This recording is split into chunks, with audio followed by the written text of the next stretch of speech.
Hey everyone, welcome back to another exciting dive into the world of technology. Today I'm diving into the fascinating world of networks. Yep, those mysterious systems that keep our digital lives connected and running smoothly. Let's break down the basics of LAN, WAN, MAN, and PAN networks. Ready? Let's get started, let's go. First up we have LAN Local Area Network. Imagine you're in a school computer lab or a small office. All the computers there are connected to each other and maybe a central server. That's a LAN. It's fast, secure, and covers a small specific area like a single building or even a few rooms. LANs are perfect for sharing resources like files, printers, and games within a confined space. Next is WAN Wide Area Network. Think of WANs as the big brother of LANs. They connect multiple LANs over large distances, sometimes even globally. The internet you surf daily? That's the largest WAN out there. WANs are essential for businesses with branches in different cities or countries, enabling them to communicate and share data efficiently.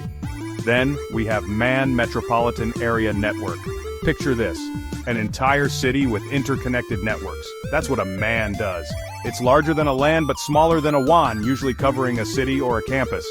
Universities and large organizations often use MANs to connect all their buildings within a metropolitan area. Finally, let's talk about PAN Personal Area Network. This one's all about you and your personal devices. Your smartphone connecting to your earbuds, smartwatch, or laptop. That's your very own PAN. It's a network centered around a single person, typically within a range of a few meters. PANs are usually wireless, making them super convenient for personal devices to stay in sync.